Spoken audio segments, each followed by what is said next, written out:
one of the things that I think has been more complicated as we look at the prospect of, the rest of the year is schools reopening.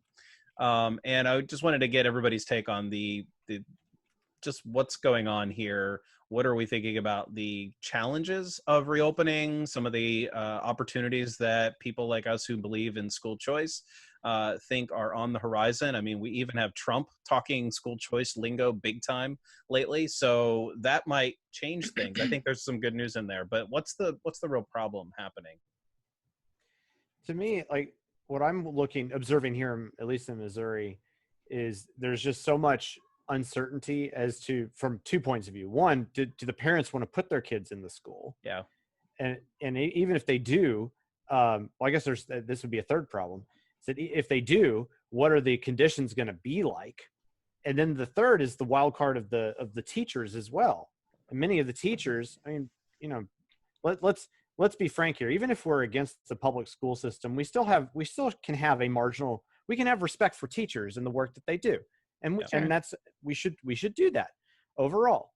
And the fact that I think it's really offensive, and not in the social justice-y sense, but just like it offends sensibilities to say like, oh well, and I've literally heard this said, oh well, if the teachers don't want to go teach, that they're going to be blamed for shutting down the economy or something to that effect. And that just seems like, what is going on? Like, why talk again, going kind of the level of rhetoric and nanny statism and whatnot that is going on at this point is just so off the charts wild. You could maybe blame like teacher unions for overstepping their like leveraging power, but to sort of scapegoat all teachers for being cautious. Oh, that's just absolutely nuts. I don't even think it's necessarily teachers. I mean, my sister-in-law runs a micro school out here, a private micro school, and they're going to be starting on time, and they're going to be, implementing a few things. But they're, the public schools are going to be delayed, and they've got some crazy plan for reopening. And so I was talking to my sister-in-law about this, and she was saying, well, one of the problems is the teachers aren't actually allowed to adapt to the situation. They're being told, okay, we're going to have a handful of students in the classroom. You have to teach them, and you also have to figure out a way to record that and put that online, and then also give your online students the same attention. And like and the teachers are like, how the heck am I going to do this? The thing that she pointed out to me is that the public schools are designed or intended to cater to absolutely every demographic. Yes. And you can't do that. Like, even my sister-in-law, she's like, I don't get it. I've got parents who want the masks and want the some of the recommendations, and then other parents who don't. And I said, this is a perfect opportunity for some schools to cater to those people who want fewer restrictions, and cater to those parents who want those restrictions, because you have parents on both sides who are like, I don't want to send my kid to school because of the restrictions, and I don't want to send my kid to school because I'm afraid of the COVID. So, public schools just aren't equipped to handle it. Yeah.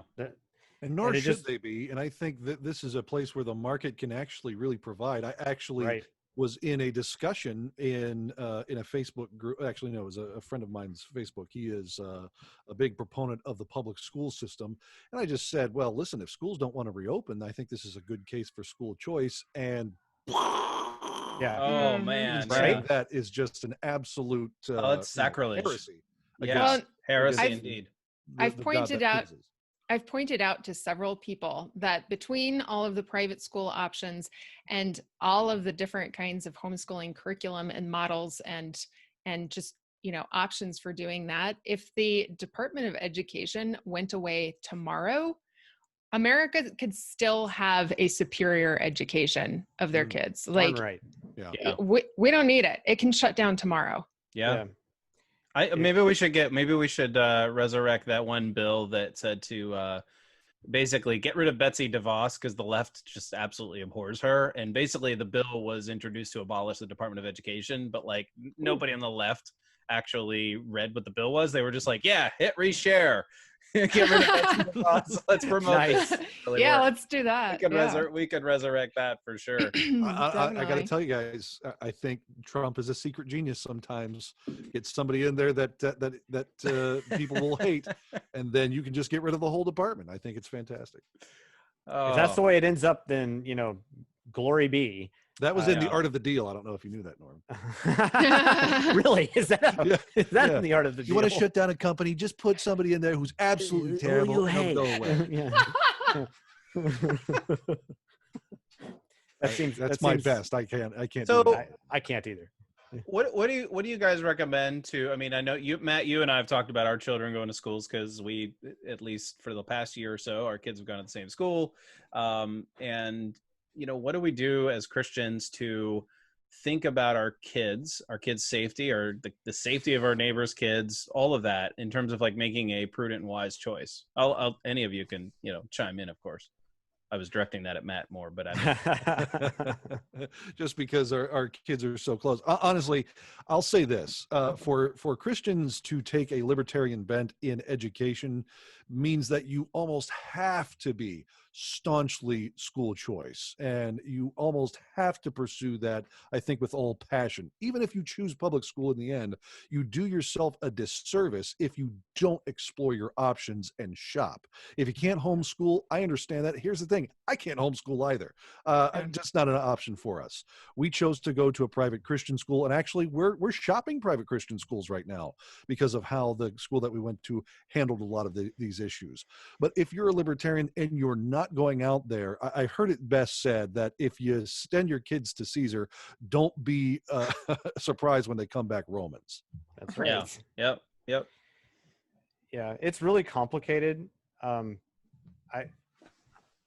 mean, I might have a more, I don't know, unusual scenario because I have a special needs child, and that's really, really tough right now.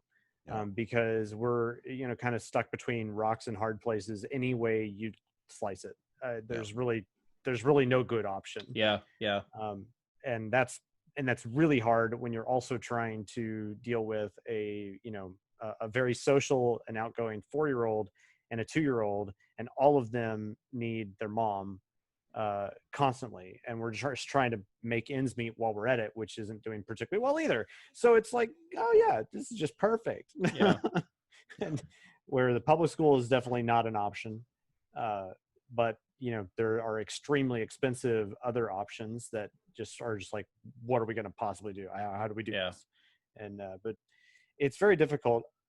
I would say that at least from our point of view, it's like we're just trying to figure out, how do we just micro school our way through this as best we can. And because we really don't have a lot of good choices. Well, and I read a headline, I think it was yesterday, somebody was talking about how, and it wasn't really a homeschooling thing, they called it COVID pods. So basically there were a bunch of public school teachers who didn't like what the public schools were doing. And so they were getting hired on by groups of parents, small group, like even smaller than what you would consider a micro school to be. They were calling them pods. And so those parents were hiring nano schools. Teachers. Yeah, there you go, nano school. But those parents were hiring teachers that were public school teachers who didn't like the options, that the public schools were coming up with. That's far better than what I thought a COVID pod would be.